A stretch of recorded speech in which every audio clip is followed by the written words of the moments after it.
Magandang hapon po sa lahat. Nagbabalik po tayo dito sa aking YouTube channel po. Ayan, magandang hapon po sa lahat. At sa mga subscriber ko po, maraming salamat po. Ayan, nataho lang ating aso. Ayan, nagbabalik po tayo dito sa ating YouTube channel po. Ayan, para mag-discuss na naman ng another coins. Ang pag-usapan po natin ngayon, yung 2,000 po na nabili ko nakarang araw lang. Ayan po. Andyan po, year 2005 pesos po, BSP. Ayan, yung ating nabili.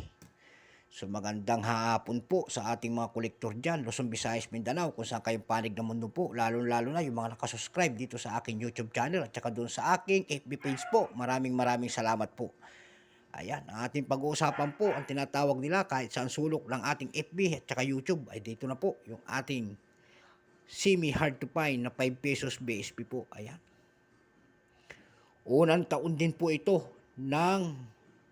hindi po, 1995 hanggang 2017 pala ito. Pero ito ay semi hard to find. Ayan po. Ayan, ang bili ko po nito, ayan, ay 50 pesos. Ayan, 50 pesos ang ating bili nito. Ayan, palaspas po. May kasama po itong year 2000 din na 10 piso, 2014, 2017 NGC na piso, at saka 2017 na 10 piso MGC rin. Ayan po. Di Gracia po ang kanyang asawa, Di Gracia. Ayan po. Divina Di Gracia po. Ayan, special shoutout ulit natin yan. At ating kolektor na nagbenta sa akin ito ay taga Las Piñas po. Ayan po. Magandang hapon po sa iyo, boss. Hayaan mo at kukontakin na kita, boss. Hintay lang tayo ng at bibiliin ko yung lahat ng coins mo dyan. At handa-handa mo na. Ayan po.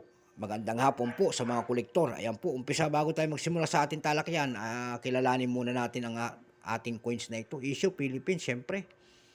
Period, Republic, 1946, up to date. Type, standard circulation coins, years, 1995 hanggang 2017. Value, 5 pesos po. Currency, piso, 1967, up to date po. Composition, nickel brass.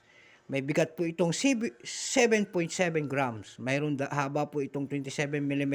May kapal po itong 1.87 mm. Shape, round. Orientation, middle alignment po. Number, N-1608.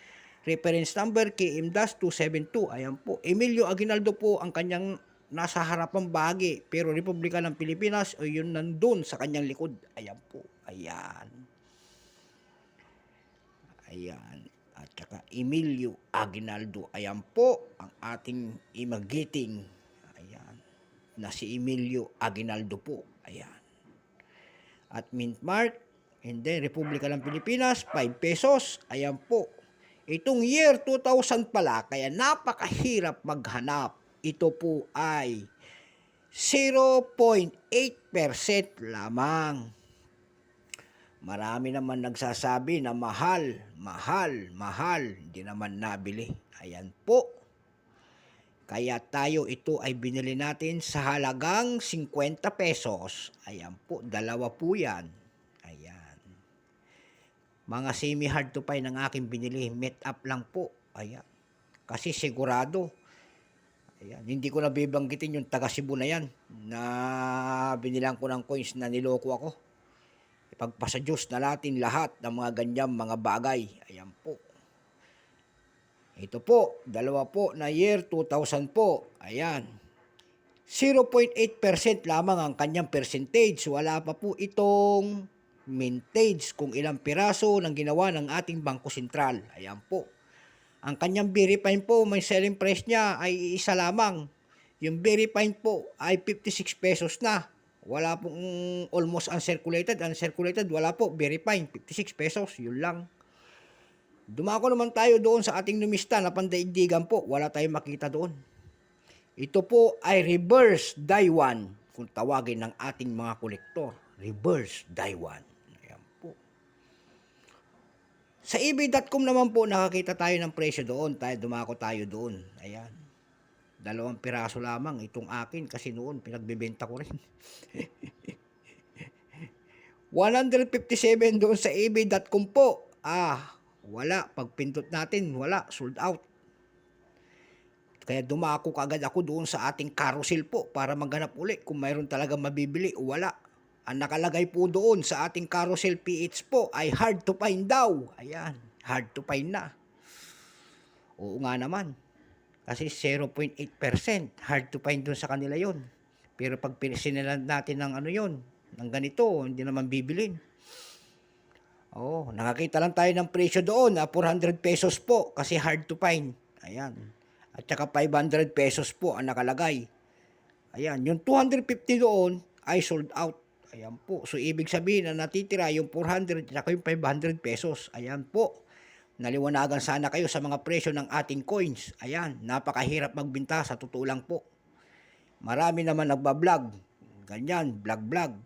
Pala, hindi naman natin hindi naman tayo nagmamalinis kasi minsan hindi naman tayo nabili. Yung iba naman makukulit. Pero ako, pag naanuhan, meet up lang kasi tayo'y naluko na. Ayan. Kaya pag may nagbenta sa akin ng coins, tatapatin ko na. Mga ganito, kung gusto niyo magbenta, ayan, hindi muna ako magbabayad. Pagdating dito sa aking bahay, yung pipicturean ko, ibablog ko, tsaka ako magbabayad. Ganon ang proseso ng mga kolektor. Ayan, nirealidad yan. Ayan, totoo po yan, sinasabi natin. Yung ating mga vlogger na katulad ko na kolektor. Ayan po, hindi ako basta-basta nagbibigay po ng pera. Kasi ako'y naluko na. Pwede po yan. Siguro, pagdating ng quiz nyo, pipicturan. Ayan. Tsaka lang dumating, kung maganda ang magandang quality, hindi na bungi-bungi, tsaka yung babayaran, yung hindi na bungi-bungi na ayaw na, yun ay isa uli. Pwede po siguro ang ganong kalakaran, nasa pag-uusap naman. At marami namang kumukontak sa atin, malalayong lugar, hindi natin masabi ang ating kalakaran. Baka mamaya, kung ano na lang isipin nila, alibay. Na-alibay ko na lang na hindi na ako nagre-reply. Ayan po. Meet up, pwede po. Katulad nito, nangyari sa akin nakarang araw, meet up kami. Kaya pinahanap ko yun ng hard to find. Pag yun ay nakahanap ng hard to find po, yun. Baka sakaling mag-meet up kami ulit, so magiging suki ko na po siya, sigurado po. Ayan. Kaya mabuhay ka boss, taga Las Piñas po. So hanggang dito na lamang ang ating vlog sa hapong ito po. Ayan. At keep safe po sa lahat, Luzon, Visayas, Mindanao. At maraming salamat po sa nanonood at nakasubscribe dito sa aking channel. Ayan po. Lubos akong nagpapasalamat po sa lahat. Luzon, Visayas, Mindanao, kung saan kayong panig ng mundo po. Bye-bye.